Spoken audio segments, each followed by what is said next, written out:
Ladies and gentlemen, hello and welcome to Unit Lost. I am Stylosa, and why the hell can't we have Mercy and LUCIO in the 1v1 mystery duel mode? I just don't understand this. Like, on paper to begin with, yeah, sure, alright, maybe a LUCIO duel is going to take a long time to finish, right? LUCIO is going to be healing, he's going to be running around, he's going to be shooting each other. They don't do much damage, right, LUCIO? So it's probably a fairly frustrating duel to sort of do, right? But if you're a LUCIO player, you damn well want to do the LUCIO duel. It's like if you're a Mercy player, you damn well want to do the Mercy duel, because you can sort of train your accuracy with the secondary weapon.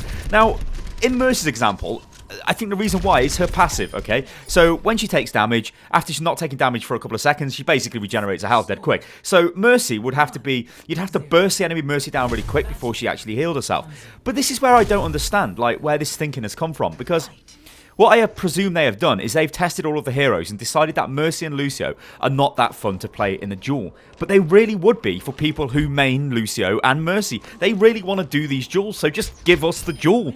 That's basically what I want to say in this video, just give us the duel. Now, if we look at current duels that we've got, so you look at a Bastion versus Bastion duel. Now this, unless the other Bastion is a bit silly and walks out into you while you're deployed in sentry mode and you just absolutely kill them, well, it's going to come down to who gets tank mode first, and that means you're going to chip away at each other with your scout, well, your recon mode primary fire, then you're going to hide behind a wall, then you're going to heal, then you're going to pop out and do the same again, then you're going to pop out and do the same again, and it's going to get really quite frustrating, and then your ultimate is going to be available, and then you're going to pop the ultimate and kill the enemy Bastion. So in that example, what I'm trying to say is the issue with self-healing abilities I don't think is an issue at all. I mean, like you just heard me said, I thought the Bastion duel is kind of boring. Well, yeah, because I'm not really a Bastion player, but I'm a LUCIO player, and I want to play the LUCIO duel. I don't play Mercy, as you guys know, but people out there who do play Mercy, they want the Mercy duel, and we need this, and I just don't understand why it isn't just everybody in the duel. Now, there seems to be a problem with Ana as well. I have played a load of duels, and I've never seen her. Not once. I mean, I've probably played like 60 duels plus at this moment in time, and I've never seen Ana, so I think that might be a bit of a bug. But again, you could argue Ana can heal herself with a biotic grenade. She can just throw that into the ground and recover any kind of health that she's missing. Thing is, though, with Ana, if an Ana v Ana duel should actually go pretty quick, because I mean, if you sleep dart the other Ana, you've won. If you tag her a couple of times with the sniper, you've also won as well. So that's probably what's going to happen with that. But I just don't get why Mercy and LUCIO have just been omitted from this game type. I get that they might be, to the people who tested it, boring, but the thing is, there are a lot of players out there and everybody wants to be included. If you only play Mercy and there is a new game mode and you cannot play Mercy, well, hang on a minute, surely that goes against everything all the developers have always said about Overwatch. They don't want to alienate heroes. They don't want heroes to just not be used because they're not great. That's why we've got Symmetra is under redevelopment, and we've got Torbjorn, who has been changed on the PTR, and the other changes that have come into, like Diva and people like that, they are being changed to make them more usable. So for them to bring out a game mode where they just don't allow you to play two heroes is crazy to me. It's like really counterintuitive. If I like only played LUCIO, or if I only played Mercy, I would be pissed. I'd be like, great, there's a new game mode, but I can't play my hero. Now, I do want to just quickly jump onto this, but this is probably going to be the topic for another video. In fact, no, screw it. We'll put this together in one video. So this is like the 1v1 sort of feedback which I want to give. It's great, and it is really, really great, this mode is, for forcing people to play other heroes.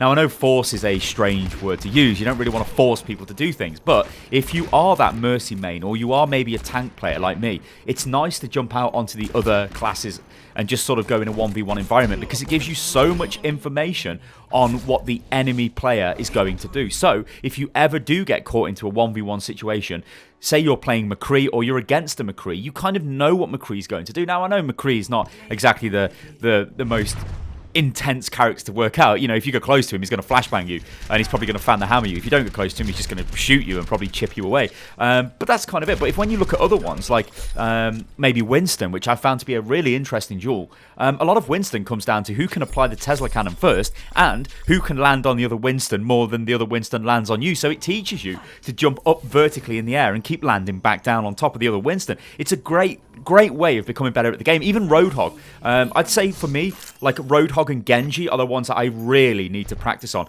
Genji, I always miss the melee. Like, I'll dash in and I won't get the melee, and a lot of times that melee would have killed them or allowed me to have killed them with my next attack, and I miss it, and it really pisses me off because I'm not, like, for some reason I can't get it in my head to just sort of do that combo. On Roadhog, It's just a case of he who hooks first loses the game.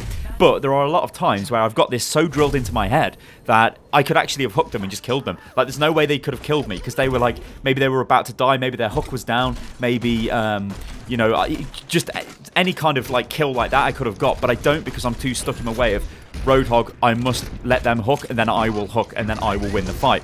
So it is great for that, and it does train you to be a better player. And I've been wanting this for a very long time in Overwatch, because if we look at the tutorial system, I think it's pretty poor. It shows you how to fire a weapon. As Soldier 76, it's like, great, that's not going to help anyone. What will help people is this 1v1 mode, because it allows you to see how players use another character while you're playing that character. So there are two great benefits to this. If you lose, you've actually still won, because you lose and you know why you've lost. You've lost because maybe you were playing Tracer and you didn't rewind enough, so the enemy Tracer actually had more health before the final engagement started. Or maybe they were just much better at aiming. Maybe you need to really work on your aim. And this is like the ideal place to do it, because you can go in and train against a living person who is going to try and win, and not just some static training bot. Or even if you load in the Anabots, which I did tell a lot of people to do in the past, go ahead, load in custom games, load in Anabots, put it on headshot only so they can't headshot you, and then you kill them. That's fine, but they're still bots and they still move in predictable ways. Humans will always move unpredictably, unless you're like really bad, in which case you'll always do the same thing, which don't do that. Try and mix it up. Try and like crouch as you move and be unpredictable, especially if you're playing Tracer. You know, you can blink around and rewind and really try and disorientate the enemy. So it makes you a much, like a damn better player. And I love this. I mean, it is, honestly, this, I see this as a tutorial. It's a fun mode, 1v1 is, but it's not like, it's not going to like, Overwatch is a team game, yeah, so you need to know how to work in a team, but the fundamentals you need to understand, like, well, the fundamental thing you need to understand is the fundamentals for each and every hero. So if you know everything about every hero because you've played a ton of 1v1, you know that when you're in an actual competitive game or a normal Overwatch team-based game, you will know what you'll expect heroes to do, like Sombra. If you've just seen Sombra use her teleport, you know that she can't use it again, like for a couple of seconds, so you can move on to it. You know she's not going to be able to escape. You know that if she's just come out of Invis, she's not going to be able to use it again, so you can jump onto it. These are things that you will learn that, yes, sure, these are easy to learn on paper. You know, I could just tell you guys this, and you're probably thinking, well, Sty, I already know this. I know that you already know this, but it's about training your mind. It's this sort of muscle memory that you get in your brain where you just click, click, click, click, click, and you know what's going to happen, and then you just do it. Like the soldier duels, the 1v1 in the soldier duels, I win these all of the time because the enemy soldiers they move out of their biotic field. It's such a simple thing to me. Drop the biotic field and stay in it. Always stay in it while it's up, because it's going to heal you. So if you take any damage, it's going to be offset by the heal, right? And hopefully it'll offset most of the damage you take. If you drop it and then move out of it, well, it was pointless dropping it in the first place. And I just find it crazy that soldiers will drop it down and then run out of it. And then I'm like, all right, then I'll just stand in mine and shoot you, because I know that when it drops, when theirs disappears and mine disappears, I've been standing in mine, so I'm going to get healed, and they're not going to get healed because, well, they're not in their biotic field. So it's brilliant. It's absolutely brilliant. And I think, like, going on in the future, or going forward, I'd like to see some power-ups in this mode. I was kind of expecting that anyway. I was kind of expecting health packs, to be honest, like around the map. Not large health packs, just the small health packs, like maybe 2 or 3 of them around the map, and maybe even the odd sort of power-up, maybe like a speed power-up or something. But I can understand why they don't do sort of ability power-ups, because, you know, that would kind of, you'd just be racing for the power-ups. And I'm guessing they've tested this internally, things like, you know, quad damage or whatever. They've probably had power-ups like that, which whoever gets to it first just generally wins. Like, imagine if it was Tracer versus Tracer and quad damage was in the middle of the map, you just would like run over to it, pick it up, and then try and kill the enemy Tracer.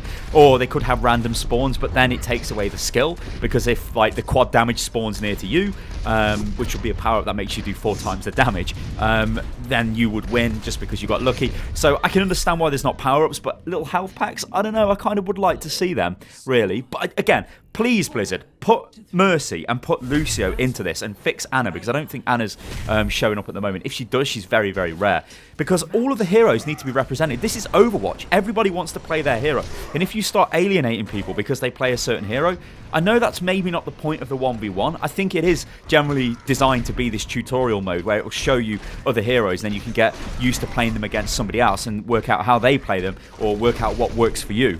But everybody still wants their hero represented. I just cannot work out why you would think a Lucio versus Lucio duel would be that bad. Or, I mean, alright, look, I can kind of guess that a Lucio versus Lucio duel would be kind of worse than a Mercy duel, because Mercy could burst down the other Mercy, right? Lucio could go on for a while, but it's still going to come down to accuracy. You still need to land those hits. You still need to know when to boop and when to melee, and I just think it needs to be in there in the game. Guys, let me know what you think about this, because the 1v1 mode, I didn't expect this at all to come out of BlizzCon. I haven't played the 3v3 mode, or even like the random 6v6 modes or anything like that yet. I've just been smashing 1v1 because it is so enjoyable. It's almost like it gives me this opportunity to just practice on the different heroes, because, yeah, sure, it's great to play like in a standard game, but it's also much better to just jump onto them in little mini blasts, and you get this sort of feeling of euphoria when you beat the enemy player. Like, I seem to be really good with Farah. I keep landing Farah air shots time and time again, and Hanzo as well. I know Hanzo, you could probably say, alright, that's just a bit of luck, you know, firing arrows everywhere, but that seems to land all of the time, and oh my god. Right, guys, let me know what you think about 1v1 in the comments below. So I've covered the fact that we should have all of the heroes represented, really. I don't really care what reasons why they shouldn't be in, because there are other heroes in that do self-heal, like Bastion, and that can kind of get a bit laborious. But everybody should be represented, and they've got to work out a way of doing that. Alright guys, I've been Stylosa, this is Unit Lost, and let me know what you think about this in the comments below. You can follow me on Twitter, which is @UnitLostGaming, and I will catch you on the next one, guys. Toodaloo.